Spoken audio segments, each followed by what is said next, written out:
अगले पद्यांश की तरफ बढ़ते हैं।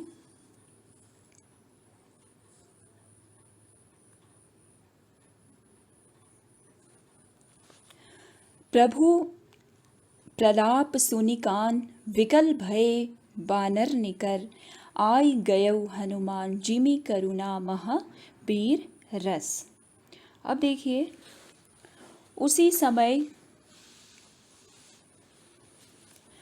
हनुमान जी संजीवनी बूटी लेकर आ जाते हैं। तो उस समय कैसी स्थिति उत्पन्न हो जाती है, इसका वर्णन प्रस्तुत सोरठे में किया गया है।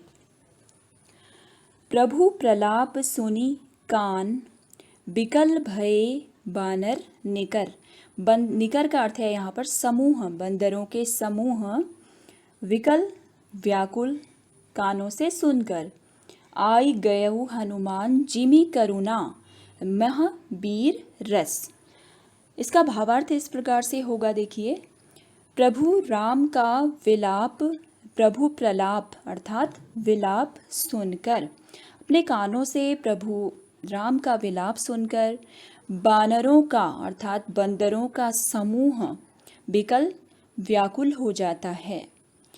आई गयौ हनुमान, इतने में ही हनुमान जी आ जाते हैं और ऐसा लगता है जिमि करुणा महाबीर रस, जैसे करुण रस के प्रसंग में वीर रस का प्रसंग आ गया हो। प्रस्तुत सोठे की भाषा अवधी है। प्रभु प्रलाप और बानर निकर में यहाँ पर अनुप्रास अलंकार है। आगे देखते हैं।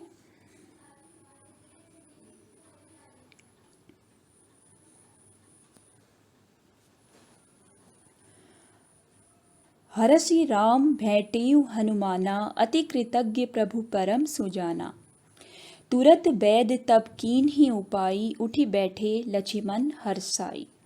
हृदय लाई प्रभु भेटेउ भ्राता, हर्षे सकल भालु कपि भ्राता। कपि पुनि बैद तहाँ पहुँचावा, जेहि विधि तबहि ताहि लई आवा। यह वृतांत दसानन सुनेउ, अति विषाद पुनि पुनि सिर धुनेउ। व्याकुल कुंभकर्ण पहि आवा, विविध जतन करी ताहि जगावा। अब प्रस्तुत काव्यांश का प्रसंग हम देखते हैं कि यहाँ हनुमान जी संजीवनी बूटी लेकर आ गए हैं और वहाँ उपस्थित सभी जनों में हर्ष की लहर दौड़ गई है। अब देखें इसका भावार्थ। हरषि राम भेटेउ हनुमाना, हनुमान जी को श्री राम ने खुश होकर गले से लगा लिया।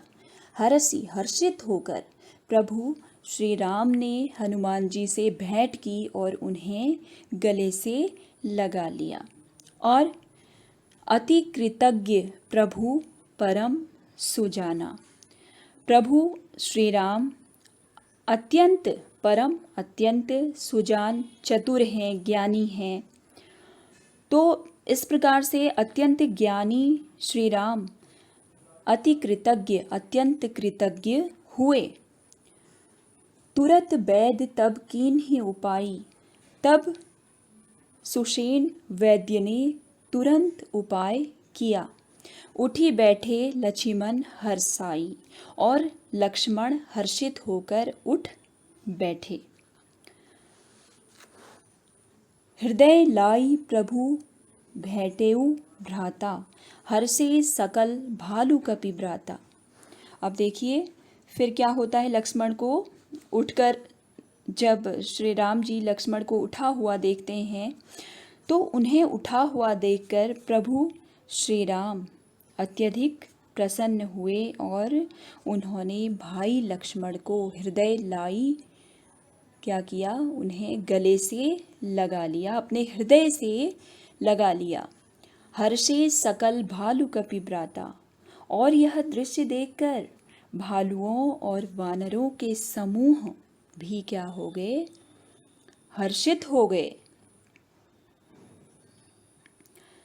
कपि पुनि वैद तहाँ पहुँचावा। अब हनुमान जी ने क्या किया देखिए, कपि यहाँ पर हनुमान जी के लिए प्रयुक्त हुआ है। हनुमान जी ने वैद्य सुषेण वैद्य को उसी प्रकार वहाँ पहुँचा दिया, जेहि विधि तब ही ताहि लई आवा, जहाँ से वे उन्हें जिस प्रकार से लेकर आए थे। सुषेण वैद्य को वहीं पहुँचा दिया जहाँ से वह उन्हें लेकर आए थे और उसी प्रकार वहाँ पहुँचा दिया। फिर क्या हुआ देखिए, यह वृत्तांत दसानन सुनेऊ। सुषेण वैद्य ने यह सारा वृत्तांत दसानन अर्थात रावण को सुनाया। अति विषाद पुनि पुनि सिर धुनेऊ। लक्ष्मण के स्वस्थ होने की खबर सुनकर रावण अत्यधिक विषाद के कारण बार बार अपने सिर को धुनने लगा, पछताने लगा। व्याकुल कुंभकर्ण पहियावा, और व्याकुल होकर वह अपने सोते हुए भाई कुंभकर्ण के पास आया। विविध जतन करी ताहि जगावा, और अनेक जतन, जतन का अर्थ है यहाँ पर उपाय, और अनेक उपाय करके उसे जगाया, क्योंकि रावण को अपने विनाश की आहट साफ सुनाई दे रही थी। तो इस पद्यांश का काव्य सौंदर्य हम अगर देखें, काव्य सौंदर्य के अंतर्गत शिल्प सौंदर्य की बात यदि हम करें, तो प्रस्तुत पद्यांश का जो छंद है वह है चौपाई और भाषा है अवधि। अब हम अगले पद्यांश की तरफ बढ़ते हैं। जागा निशिचर देखिए कैसा, मानहु कालू देह धरि बैसा, कुंभकर्ण बूझा कहूँ भाई, काहे तव मुख रहे सुखाई। कथा कही सब तेहि अभिमानी, जेहि प्रकार सीता हरि आनी। तात कपिन्ह सब निशिचर मारे, महा महा जोधा संघारे। दुर्मुख सुर रिपु मनुज आहारी, भट अतिकाय अकंपन भारी। अपर महोदर आदिक बीरा, परे समर मही सब रणधीरा। अब देखिए प्रस्तुत काव्यांश में हम देखते हैं कि रावण ने कुंभकर्ण को जगा दिया है। अब कुंभकर्ण क्या है, एक राक्षस है, और राक्षस का ही एक और नाम क्या होता है, निशाचर। तो अब हम इसका भावार्थ देखते हैं। कुंभकर्ण उठ बैठा है, जागा निशिचर, निशिचर अर्थात रात को विचरण करने वाला। कुंभकर्ण उठ बैठा है और वह जागा निशिचर देखिए कैसा, और वह ऐसा दिखाई दे रहा है, मानहु कालु देह धरि बैसा, मानो काल ही अर्थात मृत्यु, मृत्यु हुई शरीर धारण कर के बैठा है। मानो काल ही शरीर धारण करके बैठा है, काल मतलब मृत्यु। कुंभकर्ण बूझा कहू भाई, काहे तव मुख रहे सुखाई। उसने जागकर अपने भाई रावण से पूछा कि तुम्हें क्या कष्ट है। बूझा पूछा, तुम्हें क्या कष्ट है। काहे तव मुख रहे सुखाई, कि तुम्हारे मुख सूख रहे हैं। क्यों तुम्हारे मुख सूख रहे हैं, तुम्हें क्या कष्ट है।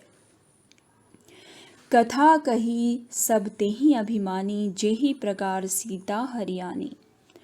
तब अभिमानी रावण ने सारी कहानी बता दी, सारी कथा कह दी, और यह भी बताया जेहि प्रकार सीता हरियाणी, कि किस प्रकार वह सीता का हरण करके ले आया है।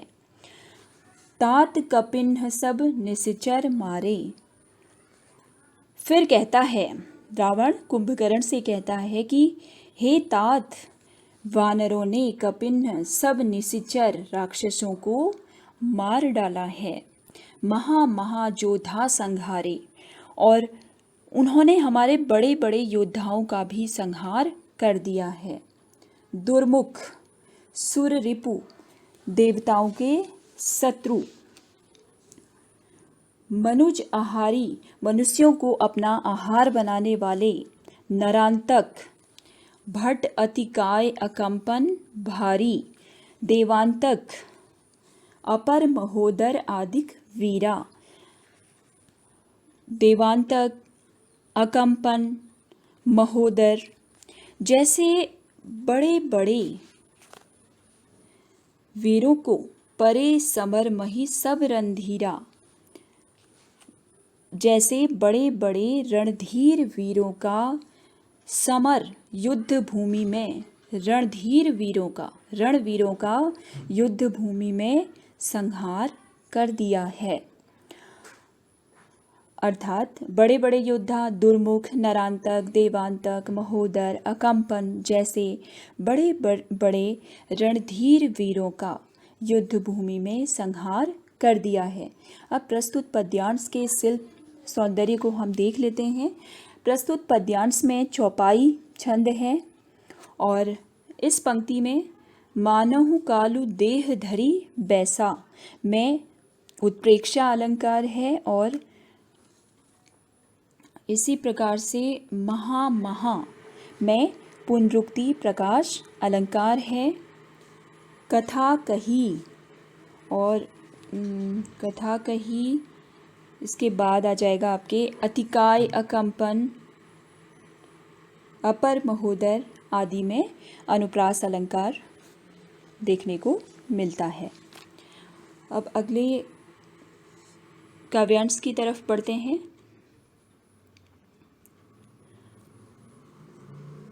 दोहा। अंतिम दो पंक्तियाँ देखिए इस पाठ की इस प्रकार से हैं। अब इसका प्रसंग हम देख लेते हैं। सारी कहानी सुनकर, जब रावण से कुंभकर्ण ने सारी कहानी सुन ली होती है तो वह रावण से क्या कहता है, देखिए इसका भावार्थ। सुनी दस्कंधर बचन, दस्कंधर रावण को ही कहा गया है। कुंभकर्ण बिलखान, तब कुंभकर्ण बिलखान, तब कुंभकर्ण बिलखते हुए, बिलखान बिलखते हुए रावण से कहता है। तब कुंभकर्ण बिलखते हुए रावण के वचनों को सुनकर कहता है, जगदम्बा हरि आनी अब सठ चाहत कल्याण। सठ का अर्थ है मूर्ख। अरे मूर्ख तुम जगदम्बा अर्थात जगत जननी, अरे मूर्ख तुम जगत जननी सीता का हरण, हरि आनी, हरि अर्थात हरण, हरण करके ले आए हो। अब अपना चाहत कल्याण, अब अपना कल्याण चाहते हो। तो यहाँ हम देखते हैं कि कुंभकर्ण रावण से श्रेष्ठ था। उसने रावण की बातें सुनकर उसी को मूर्ख कहा, क्योंकि उसने सीता को हर कर, उसका हरण कर मूर्खता का ही काम किया था। तो इस प्रकार से यह पाठ यहीं पर समाप्त होता है। आशा है आपको समझ आ गया होगा। धन्यवाद।